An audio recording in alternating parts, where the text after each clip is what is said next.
Íbamos a proclamar Primera de Crónicas 28:20, pero he decidido que iremos al Salmo 118. No le avisé a Ruth. Este es realmente nuestro testimonio, el de ambos. No creo que ninguno de nosotros estaría aquí si este salmo no fuera verdad. Empieza con el versículo 13 y leeremos hasta el versículo 18. La persona a la que se dirige primero es al enemigo, pero luego es a Dios. Me empujaste con violencia para que cayese, pero me ayudó Jehová, mi fortaleza y mi cántico es Jehová, y él me ha sido por salvación. Voz de júbilo y de salvación hay en las tiendas de los justos. La diestra de Jehová hace proezas. La diestra de Jehová es sublime. La diestra de Jehová hace valentías. No moriré, sino que viviré y contaré las obras de Jehová.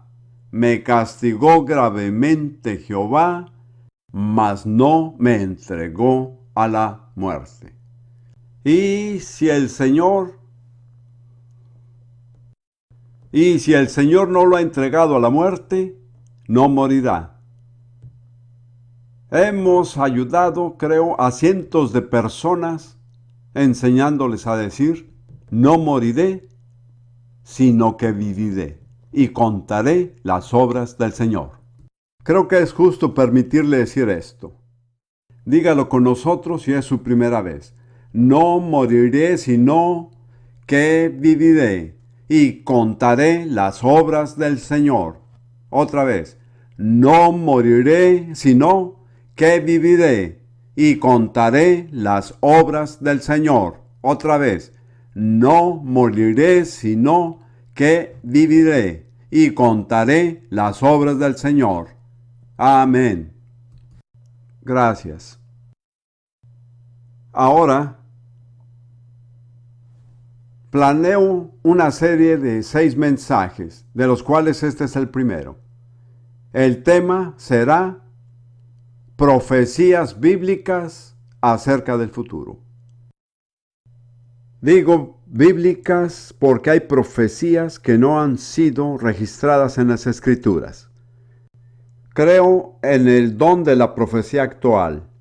Creo que hay profetas, pero existe una diferencia extremadamente importante entre las profecías de la Biblia y las profecías que pueden darse hoy. Esto es que las profecías de la Biblia ya han sido refinadas. David dijo al Señor, tu palabra ha sido refinada. Él dijo en el Salmo 12, las palabras del Señor son puras, son como la plata refinada, 7 veces purificada. Esta es una imagen gráfica. La plata es el mensaje, el crisol es el Espíritu Santo y la tierra es la vasija humana. Aunque han sido dadas como vasijas humanas, han sido purificadas por el fuego del Espíritu Santo, que son absolutamente confiables y no tiene que verificar las profecías de la Biblia. Pero cualquier otra profecía dada hoy tiene que comprobarla. No debe tragársela toda. He dicho con frecuencia, usted sabe qué hacer cuando come pescado. Coma la carne y deseche las espinas. Y haga lo mismo con la clase de profecías que se divulgan en la iglesia hoy día. Se ha vuelto una moda ser profeta. Por cierto, no fue tan popular con los verdaderos profetas, que la pasaron tan mal en su tiempo, en su mayoría. En realidad, la verdad es que incluso ser un apóstol en realidad no es popular. Yo predicaba en Ghana sobre los dones y había varios miles, en su mayoría, jóvenes africanos. Y les describí lo que es un apóstol. Y dije, ¿cuántos de ustedes quisieran ser apóstoles? Muchos se pusieron de pie. Yo dije, esperen, debo darles la descripción del cargo antes de que se presenten aquí. Leí lo que no puedo leer esta noche en 1 Corintios capítulo 4, donde Pablo describe lo que es ser un apóstol. Él dijo, nos ha exhibido a nosotros los apóstoles como postreros, como a sentenciados a muerte. Y yo pregunté, ¿cuántos de ustedes todavía quieren el trabajo? Bueno, algunos se quedaron de pie, pero no tantos. Entonces, seamos fieles al tema de esta conferencia. Seamos auténticos. No usemos un lenguaje religioso y lindas frases que carecen realmente del poder de Dios y no se conforman a nuestra manera de vivir. Y como dije, voy a tratar el tema de las profecías bíblicas. Creo que este es un tema muy desatendido por la mayoría de los que llamamos carismáticos o pentecostales, y no tanto por los evangélicos. Ha habido cierto interés entre ellos. Creo que muchos cristianos han tropezado, han perdido su camino, no entienden lo que sucede porque no se han tomado el tiempo de estudiar las profecías bíblicas acerca del futuro.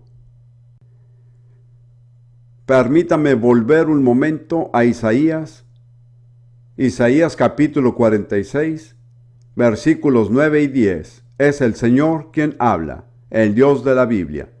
Describe algo que es único acerca de Dios y de la Biblia.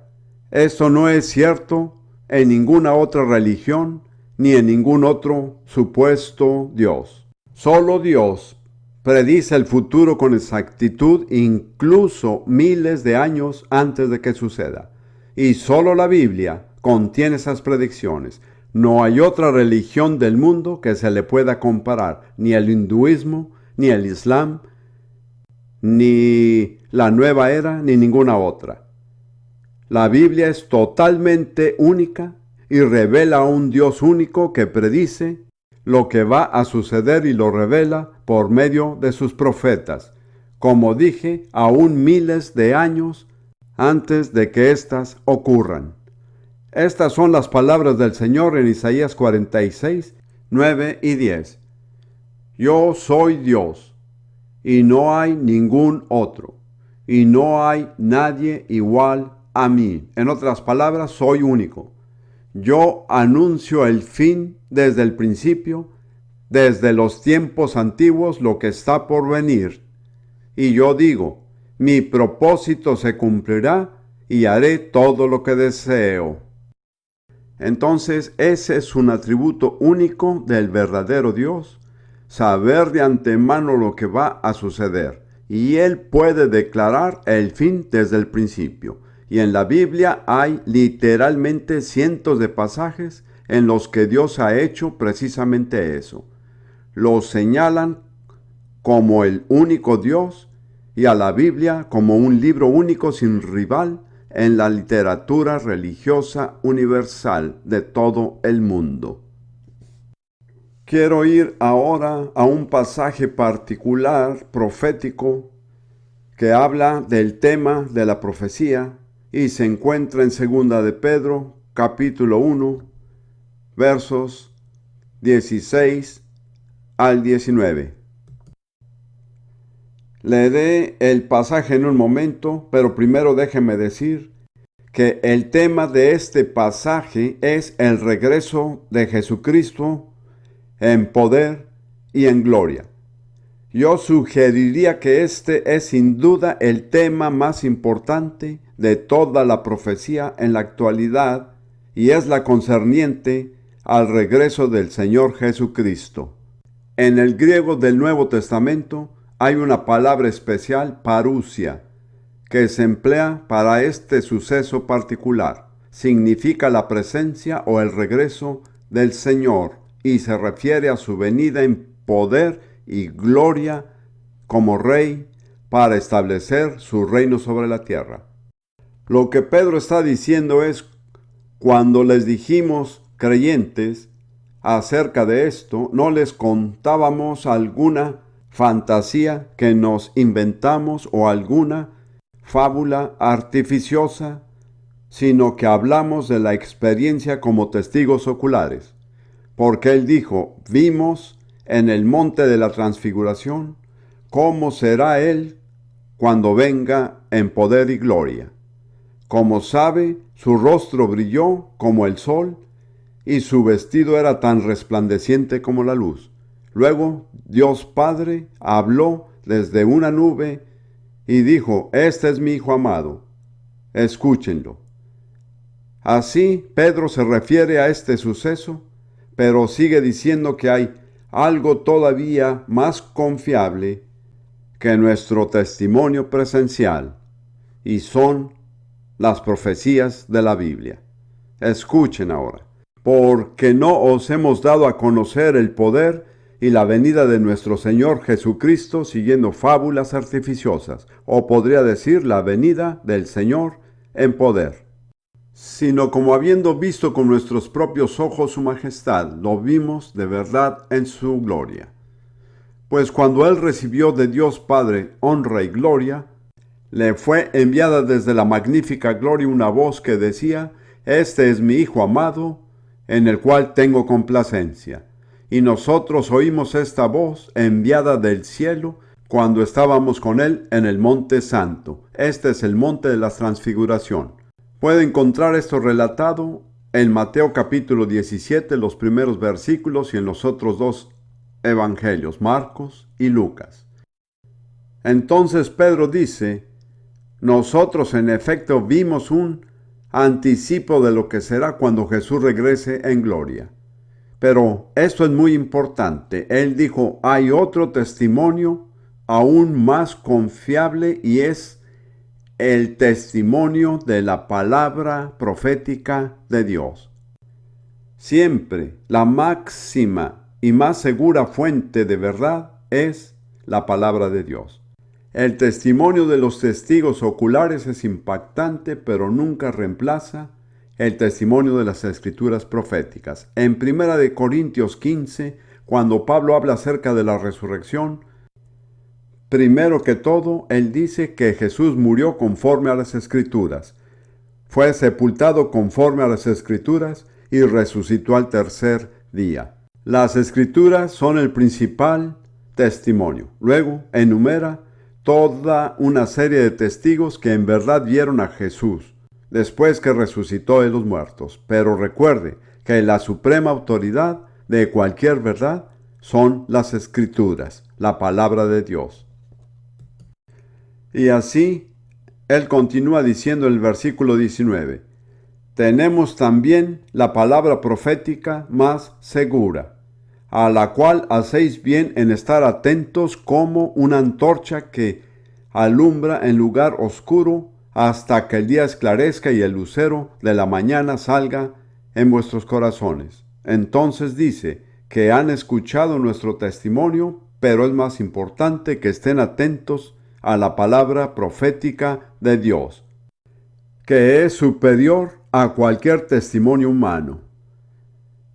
Él dice, hacen bien en estar atentos a ella. Ese es el tema que quiero comunicarle. Le conviene prestar atención a las escrituras proféticas. Si no les presta atención, estará en un lugar oscuro, sin luz, porque son las escrituras proféticas la antorcha que brilla en el lugar oscuro, y como hijo de Dios no debe estar sin la luz. Dios ha provisto la luz para usted por medio de las escrituras proféticas, pero si usted no las estudia, si no las lee, si no se familiariza con lo que dicen, estará en la oscuridad cuando debería estar en la luz.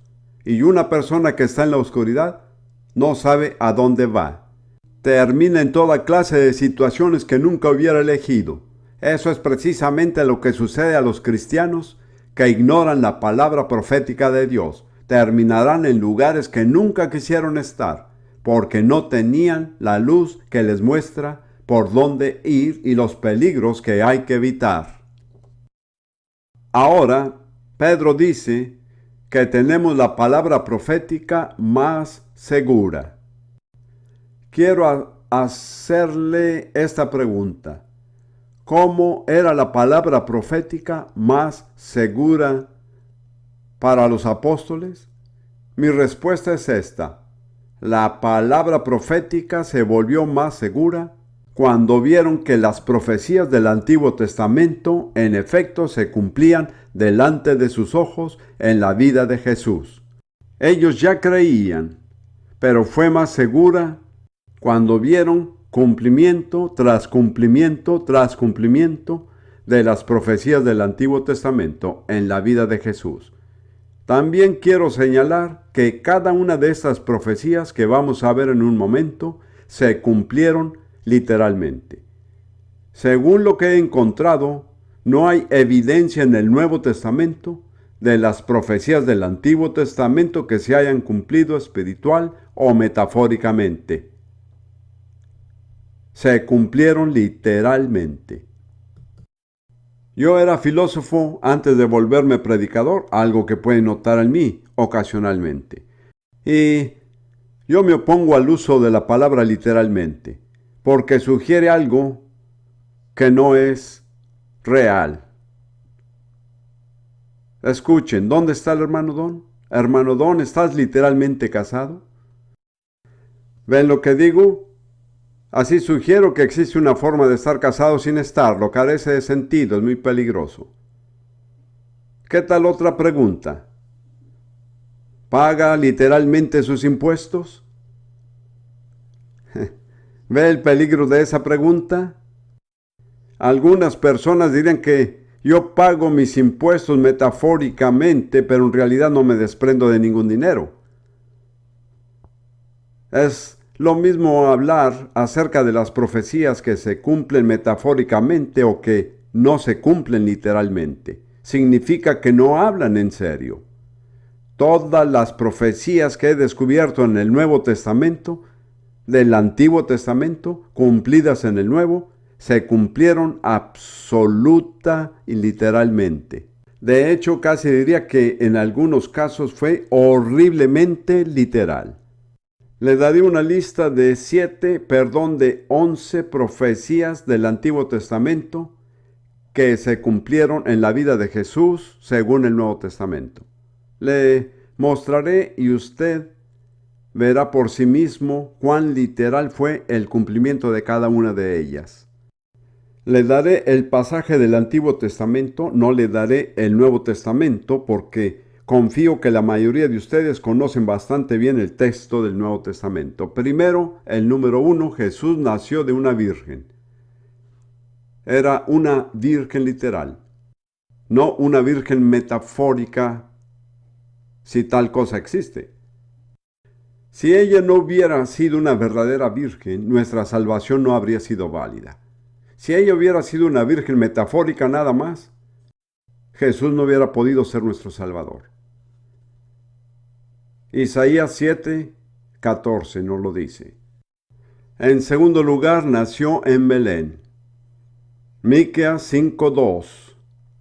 Fue un Belén muy literal. La palabra Belén en hebreo significa casa de pan. Puede espiritualizar todo lo que desee, pero no fue espiritualizado. Era un pueblo real en un país real donde en realidad nació. Número 3. Él fue llamado desde Egipto. La profecía del Antiguo Testamento es Oseas 11:1. Jesús, siendo un niño pequeño, estuvo literalmente en Egipto, fue literalmente llamado de Egipto y se trató literalmente de Egipto. Sería muy fácil espiritualizar a Egipto. Muchas personas lo hacen y es legítimo en cierta forma considerar a Egipto como si fuera el mundo. Sin embargo, el Nuevo Testamento no hace eso. Número 4. Él enseñó en parábolas. Salmo 78:1-2 fueron parábolas literales, parábolas reales. Número 5. Él sanó a los enfermos. Él literalmente sanó personas que estaban literalmente enfermas. ¿Cuán decepcionante sería que Él nada más metafóricamente hubiera sanado a los enfermos? Si yo estoy enfermo, no quiero ser metafóricamente sanado. Quiero ser literalmente sanado. Algunos pasajes del Antiguo Testamento se encuentran en Isaías 29, 35 y 61. Número 6. Él entró en Jerusalén en un asno. El pasaje del Antiguo Testamento es Zacarías 9, verso 9. Era un asno literal. Muy literal. Número 7. Él fue azotado y maltratado. El pasaje del Antiguo Testamento es Isaías 50, 5 y 6. Fue horriblemente literal lo que le hicieron a Jesús. No fue metafórico. Número 8. Sus manos y pies fueron atravesados. Salmo 22, versículo 60. Y de nuevo, debo decir que fue horriblemente literal. No hubo metáfora en esto. Número 9. Sus vestidos fueron repartidos. Salmo 22, 18. Los evangelios relatan cómo se repartieron realmente sus 4 prendas y echaron suertes por la túnica sin costura. Número 10. Fue ejecutado y sepultado. Isaías 53, 8 y 9. Es extraordinario porque dice allí que pusieron su sepulcro con los malvados y con el rico en su muerte. Pero en hebreo la palabra malvados es plural, la palabra rico es singular. Fue llevado con 2 criminales para ser sepultado, pero fue sepultado en la tumba de un hombre rico. ¿Puede ver lo absolutamente exactas que son las Escrituras? Y número 11. Resucitó al tercer día. El pasaje que tengo es Oseas 6, 2. Cuán importante es que literalmente resucitó. Es bien sabido que hay obispos de la Iglesia Anglicana que niegan la resurrección literal. Si no hay resurrección literal, no hay perdón de pecados. No hay don de vida eterna. Puede ver cuán tremendamente importante es que no se tome como alegoría, sino con el significado puro y sencillo de las palabras. Ahora quiero regresar a 2 de Pedro 1 por un momento y empezar un nuevo tema. Él dice en el versículo 19, tenemos también la palabra profética más segura, a la cual hacéis bien en estar atentos como a una antorcha que alumbra en lugar oscuro, hasta que el día esclarezca y el lucero de la mañana salga en vuestros corazones. Esa es una imagen hermosa, si me permite expresarlo. En la Segunda Guerra Mundial, yo serví en el ejército británico en los desiertos de Egipto y Libia durante 3 años. Y ahí vi algo que puede verse también en otras partes del Medio Oriente. Por lo general, dormíamos sobre la arena sin luz artificial. Nos acostábamos cuando el sol se ponía y nos levantábamos al amanecer. Eso no es algo que hago hoy. Y entonces observé cierto fenómeno que sucede durante el amanecer en los desiertos de Oriente Medio. No todo el año, sino en ciertas temporadas del año hay una estrella, o más bien un planeta, llamado aurora, que significa el alba, y que sale justo antes del sol. Es una estrella asombrosamente luminosa, y cuando aparece, alumbra todo el horizonte. Uno podría fácilmente pensar que sale el sol, pero no es el sol, es esa estrella. De lo que puede estar seguro, cuando ve que sale aurora, sabe que algo va a suceder después. ¿Qué es? El sol va a salir. Esa es la estrella de la que habla Pedro. Él dice que si usted está atento a la profecía bíblica acerca del regreso del Señor, algo sucederá en su corazón. La estrella de la mañana saldrá e iluminará su corazón y le dará una convicción segura y firme de que el gran suceso que tiene lugar enseguida es ¿cuál? La venida de Jesús. Ese es uno de los principales propósitos de estas profecías, hacer la venida de Jesús tan real y tan gráfica que nunca la perdamos de vista, que nunca estemos motivados por algo que sea contrario a ella. He conocido al Señor hace ya 51 años y es asombroso cómo Él me ha guardado todo este tiempo. Desde que fui salvo, creí en las Escrituras. Nunca he tenido ninguna duda. En el instante en que fui salvo, supe que la Biblia es la palabra de Dios. Siempre he creído en la segunda venida de Jesús como una doctrina de la Biblia. Nunca he dudado jamás de esa doctrina. Pero he llegado a aprender que eso no es suficiente. No basta con solo creer una doctrina. Lo que Dios quiere es que usted tenga la estrella de la mañana en su corazón. Él quiere que usted viva en la firme e inquebrantable seguridad de que Jesús va a volver. Él quiere que usted viva a la espera de su regreso. Él quiere que usted esté emocionado por ello. No que solo diga, bueno, esta es una de las doctrinas de la Biblia. Hebreos 9, versículos 27 y 28, dice, y de la manera que está establecido para los hombres que mueren una sola vez y después de esto el juicio. Así también Cristo fue ofrecido una sola vez y para siempre. A fin de quitar los pecados de muchas personas, Cristo vendrá otra vez, no para ocuparse de nuestros pecados, sino para traer salvación a todos los que esperan con anhelo su venida. ¿A quiénes? A los que esperan con anhelo. Quiero hacerle esta pregunta. ¿Esto lo incluye usted? ¿Está esperando con anhelo la venida del Señor?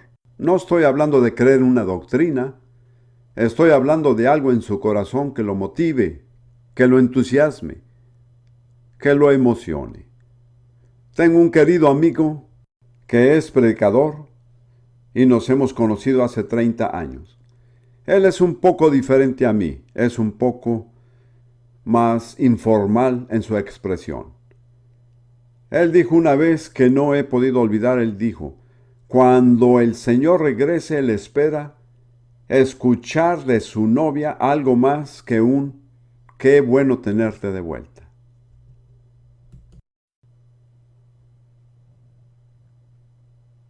Entonces, ¿está emocionado?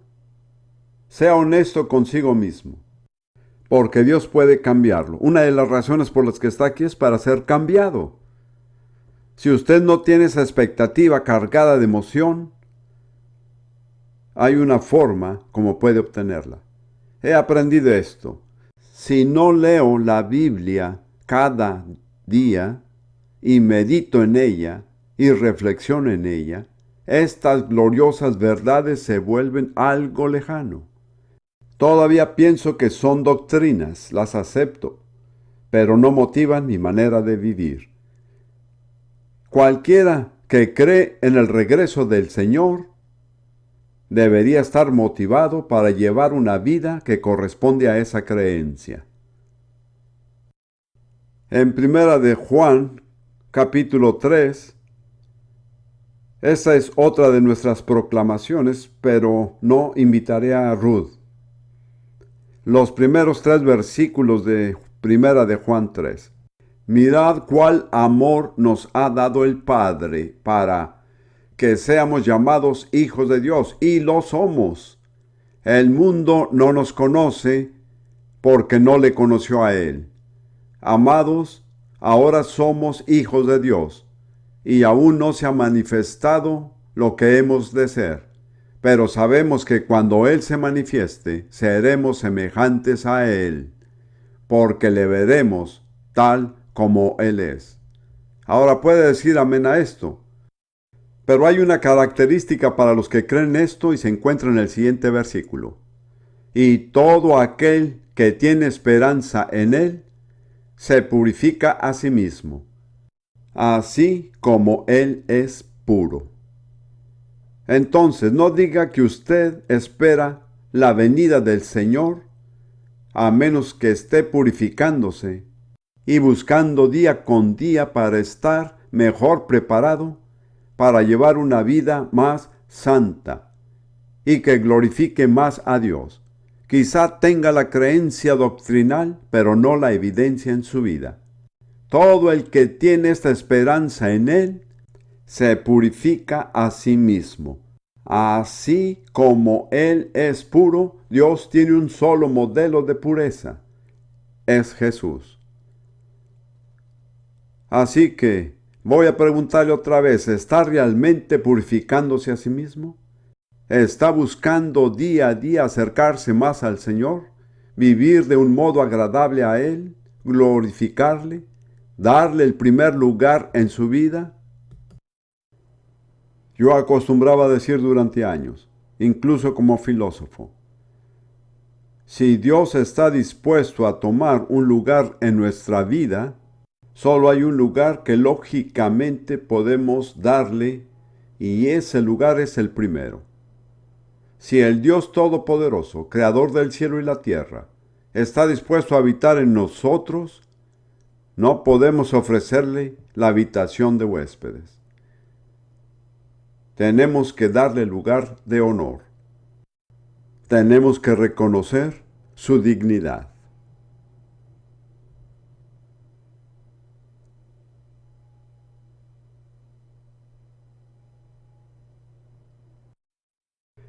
Quiero decir algo acerca de las características generales de la profecía bíblica, porque hay mucha confusión acerca de la profecía en la iglesia hoy. Quiero decir que yo creo en el don de profecía. El Señor me lo dio en 1942, cuando estaba en una ambulancia del ejército en camino a la batalla de El Alamein. Yo no sabía lo que estaba pasando, pero escuché unas palabras salir de mi boca y me di cuenta de que estaba profetizando. Y muchas maravillas en mi vida han tomado forma gracias a la profecía. Pero déjeme decirle que nunca acepto la profecía sin antes examinarla. Y si yo no soy quien recibe la profecía, soy yo quien la examina con más cuidado. Nunca me guío por una profecía a menos que esté convencido de que realmente vino del Espíritu Santo. Verá, hay un hermoso pasaje en Apocalipsis 19, versículo 10. Veamos la última parte del versículo. Dice, el testimonio de Jesús es el espíritu de la profecía.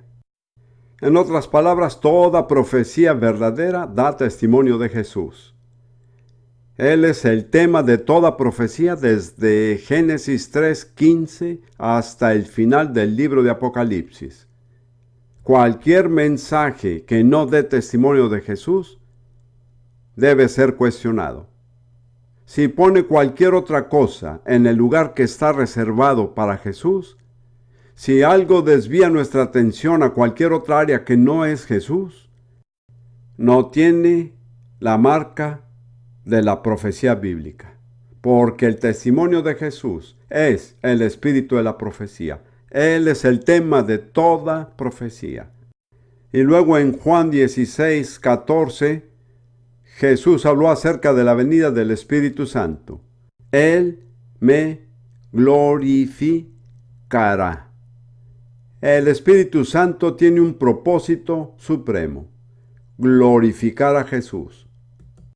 Si quiere que el Espíritu de Dios visite una reunión, ya sea de adoración o predicación o lo que sea, si se propone sinceramente glorificar a Jesús, el Espíritu Santo estará dichoso de acompañarle.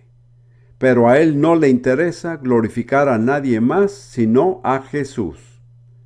Cuando nos encontramos en una situación de profecía o ministerio de alguna clase, donde la atención se desvía hacia un personaje humano, puede estar seguro de que el Espíritu Santo se ha retirado. Puede que haya empezado en el Espíritu, pero no siguió en el Espíritu. Esa es una de las pruebas más seguras de la obra del Espíritu Santo. Se le está dando la gloria a Jesús. Él nunca glorificará a nadie más porque nadie más merece la gloria.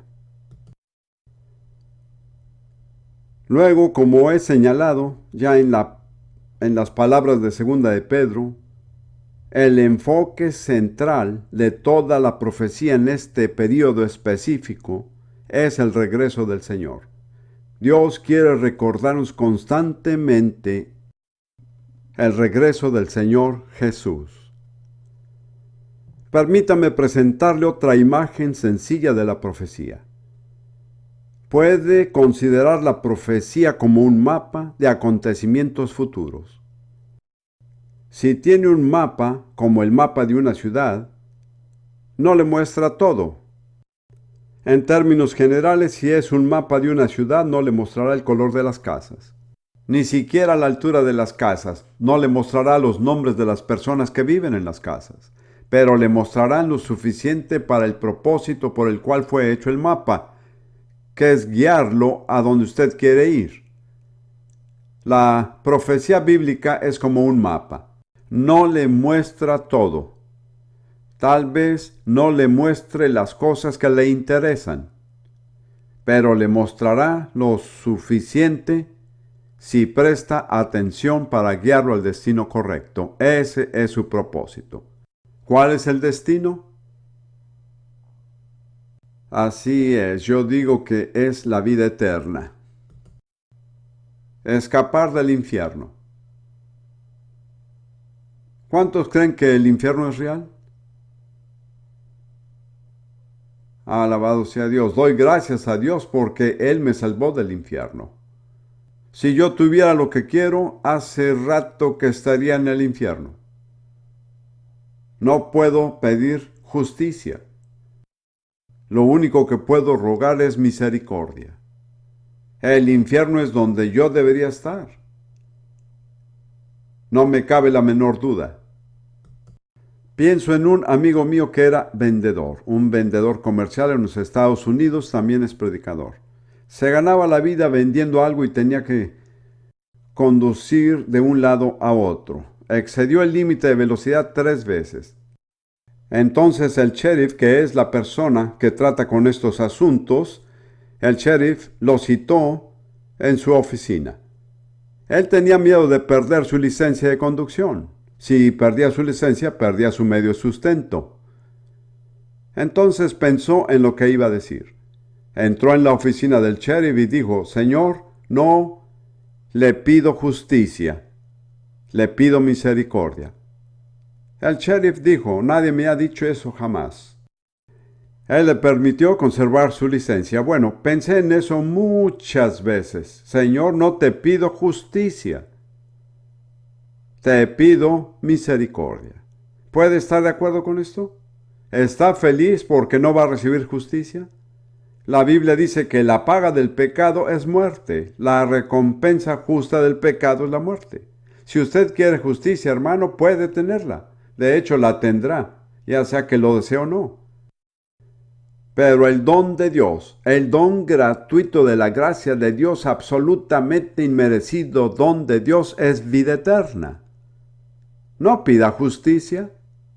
Escuché a un hombre una vez: lo único que quiero es justicia. Yo pensé: ay, si supiera lo que está diciendo.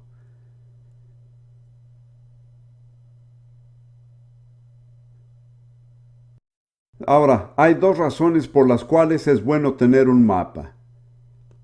Hay 2 maneras de cómo un mapa nos puede ayudar. Primero que todo, puede guardarnos de intentar de ir a un destino que no está en el mapa. Usted dirá: ¿cómo puede sucederle eso a un cristiano? Sucede a muchos. Muchos cristianos están ocupados con un destino que no está en el mapa. Puede buscar en la Biblia, pero no logra encontrarlo. Por ejemplo, hay personas que enseñan que el trabajo de la iglesia es apoderarse del mundo para Dios. Y cuando Jesús venga, le entregaremos el mundo y diremos: aquí tienes. Amigos, eso no está en el mapa. Si eso es lo que usted intenta lograr, está buscando algo que nunca logrará porque la Biblia no indica eso. De hecho, si vuelve mañana en la noche, le mostraré cómo precisamente la Biblia dice todo lo contrario. Déjeme decir esto ahora, el último suceso antes de que Jesús vuelva es la gran tribulación. No queremos encargarnos de eso, ¿o sí? Entonces no le apuntemos a algo que no está en el mapa. Otra razón del mapa es mostrarnos el camino correcto para llegar al lugar correcto y guardarnos de tomar la ruta equivocada. Rudy y yo venimos ayer en un auto desde Bromley y teníamos un mapa, pero el hombre que conducía el auto no usó bien el mapa. Dimos vueltas varios kilómetros. Nunca me había dado cuenta cuán difícil era llegar a Malvern desde ayer. Pero él no usó bien el mapa. Tal vez diga qué clase de ruta equivocada podría sugerir. Permítame sugerir una. Esperar llegar al cielo sin problema alguno, sin sufrimiento, sin dificultades. Esa ruta no está en el mapa. Jesús dijo, estrecha es la puerta y difícil el camino que conduce a la vida, y pocos lo encuentran. Es sorprendente lo poco que se predica este pasaje actualmente. Difícil es el camino que lleva a la vida y son pocos los que la encuentran. No usan correctamente el mapa. Pablo y Bernabé dijeron a los nuevos creyentes en Hechos 14:22, es necesario que a través de muchas tribulaciones entremos en el reino de Dios. Así que si va por una ruta que dice no hay tribulación, ni problemas, ni dificultades, ni tentaciones, quiero advertirle que no llegará al reino de Dios. Ese no es el camino. Permítame decirle dos últimas palabras de advertencia y espero que sea de ayuda. Creo que los individuos que más nos complican realmente el estudio de la profecía bíblica son aquellos que lo saben todo. Ya sabe, ellos pueden decirle lo que va a suceder, quién será el anticristo y todo, pero siempre están equivocados. Lo curioso es que cuando están equivocados no se molestan en decir que estaban equivocados. Hubo un hombre en Estados Unidos que profetizaba que Jesús regresaría en alguna fecha de septiembre de 1988. Quiero decir, tenía multitudes de seguidores, vendió millones de copias de su libro. Bueno, Jesús no volvió. ¿Hace falta decirlo? Entonces dijo que calculó mal la fecha, que debió ser 1989. Él no volvió en 1989. ¿Sabe qué descubrieron después? Que mientras enseñaba esto, él estaba usando dinero para edificar una base de un ministerio gigantesco. ¿Para qué necesitaba eso si Jesús iba a regresar?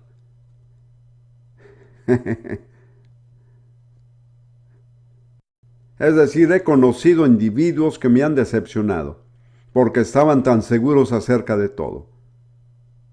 Bien, permítame citar este conocido pasaje que todos conocemos, Deuteronomio 29:29. Deuteronomio 29:29 es fácil de recordar. Las cosas secretas pertenecen a Jehová nuestro Dios, mas las reveladas son para nosotros y para nuestros hijos para siempre, para que cumplamos todas las palabras de esta ley.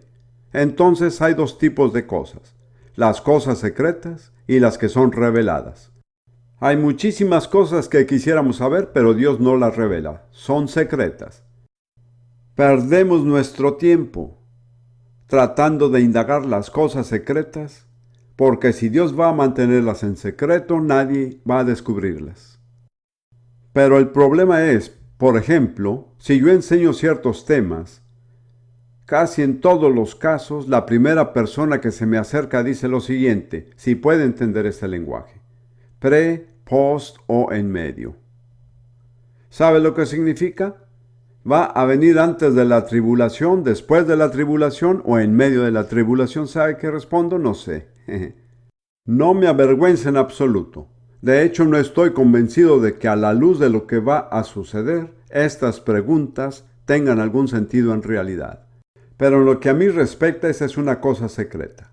Jesús dijo, no se sabe el día ni la hora en la que el Hijo del Hombre viene. Entonces, si Jesús dijo, no se sabe, es una pérdida de tiempo tratar de saberlo. Usted no es más listo que Jesús. Pero ¿qué de las cosas que son reveladas? ¿Por qué son reveladas? Moisés nos dice que debemos hacerlas. Yo me encuentro con gente que está interesada en las cosas secretas y que no hacen las cosas que son reveladas.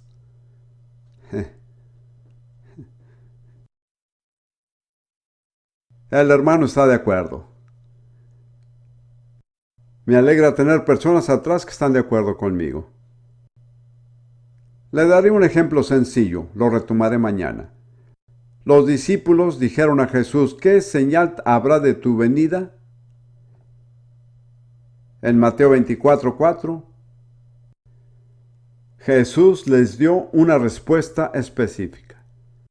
Una respuesta clara y definida. Veremos esto en detalle. Él dijo, y será predicado este evangelio del reino en todo el mundo para testimonio a todas las naciones y entonces vendrá el fin. Esa es una respuesta específica a una pregunta específica. ¿Cuándo vendrá el fin? Cuando este evangelio del reino haya sido predicado en todo el mundo como testimonio a todas las naciones. Así que ya escuchó eso, pero si no lo está haciendo, no espere escuchar más de Dios, porque la obediencia libera la revelación, la desobediencia la limita. Conozco a muchos cristianos que creen ese pasaje, pero no están haciendo nada al respecto. Quiero decir en nombre de Ruth y mío que vivimos para eso. No quiero entrar en detalles, pero estamos alcanzando a más de 120 naciones con la palabra de Dios. Tenemos un programa de radio en 10 idiomas que se transmite en cada continente. Yo no afirmo ser especialmente dotado, solo procuro obedecer lo que Dios me dice que haga. Pero si usted escucha la palabra profética y no la obedece, ya no escuchará más. O más bien puede que escuche, pero será falsa. Porque el camino al engaño es rechazar la revelación. No planeaba decir eso, pero lo repetiré. El camino al engaño es rechazar la revelación.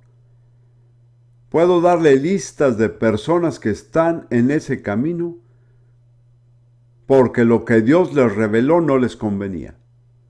No se conformaba a sus planes personales o no se acomodaba a su teología particular. Y recuerda lo que Pedro dijo, la palabra profética es una luz en lugar oscuro. Usted la rechaza, reniega de ella y termina en la oscuridad. No estoy diciendo que no sea salvo. Eso es entre usted y Dios. Pero estoy diciendo que usted va a enfrentar un montón de problemas. Va a caminar en un montón de situaciones que no debería afrontar. Va a estar confundido y temeroso cuando no debería estarlo.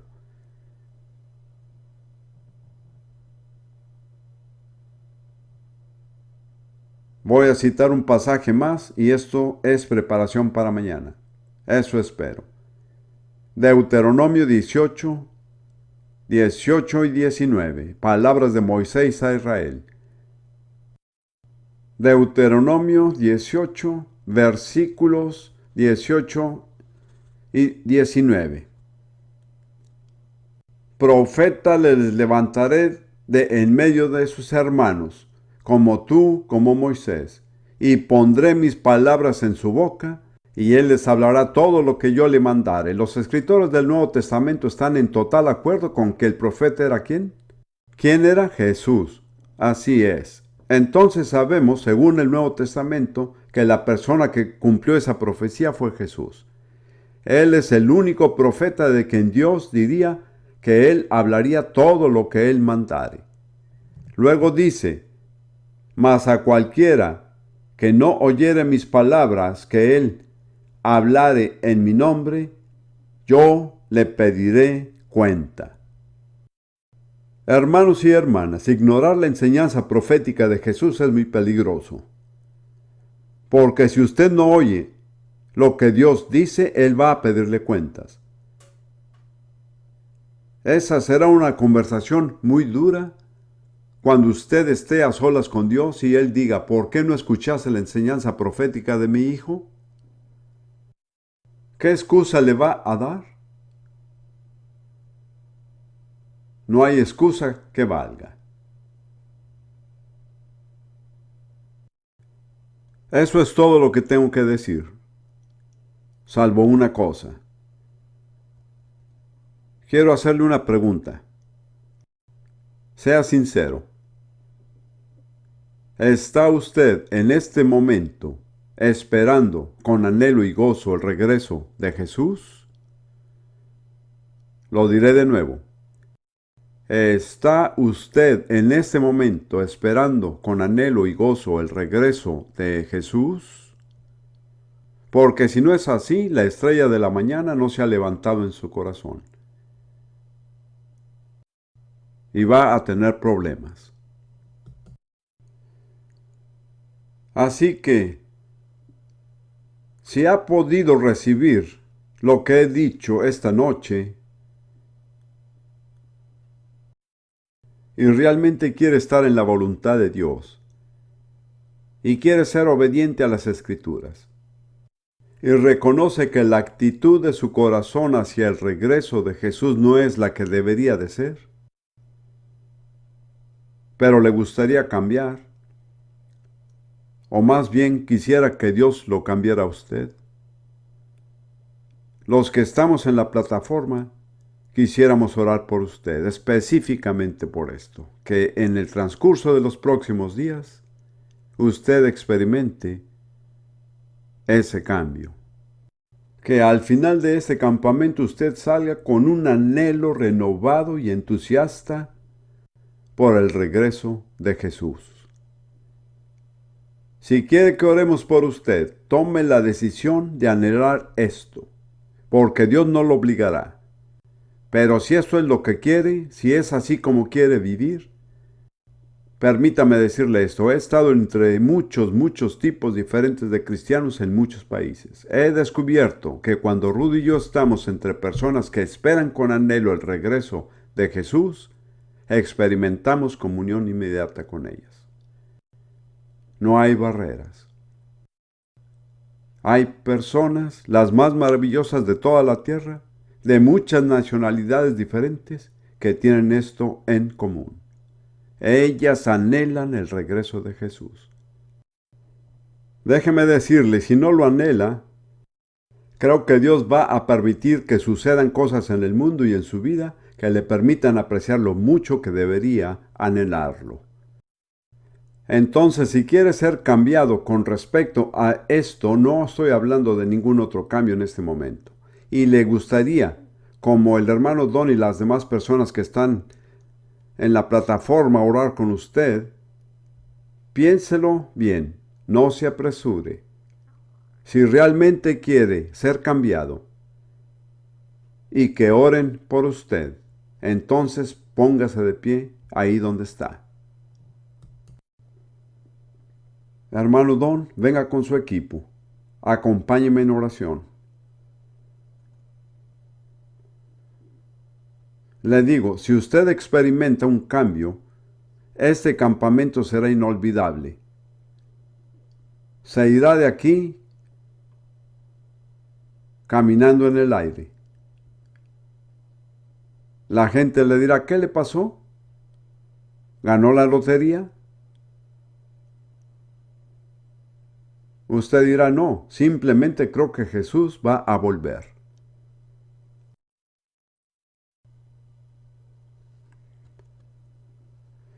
Vamos a orar.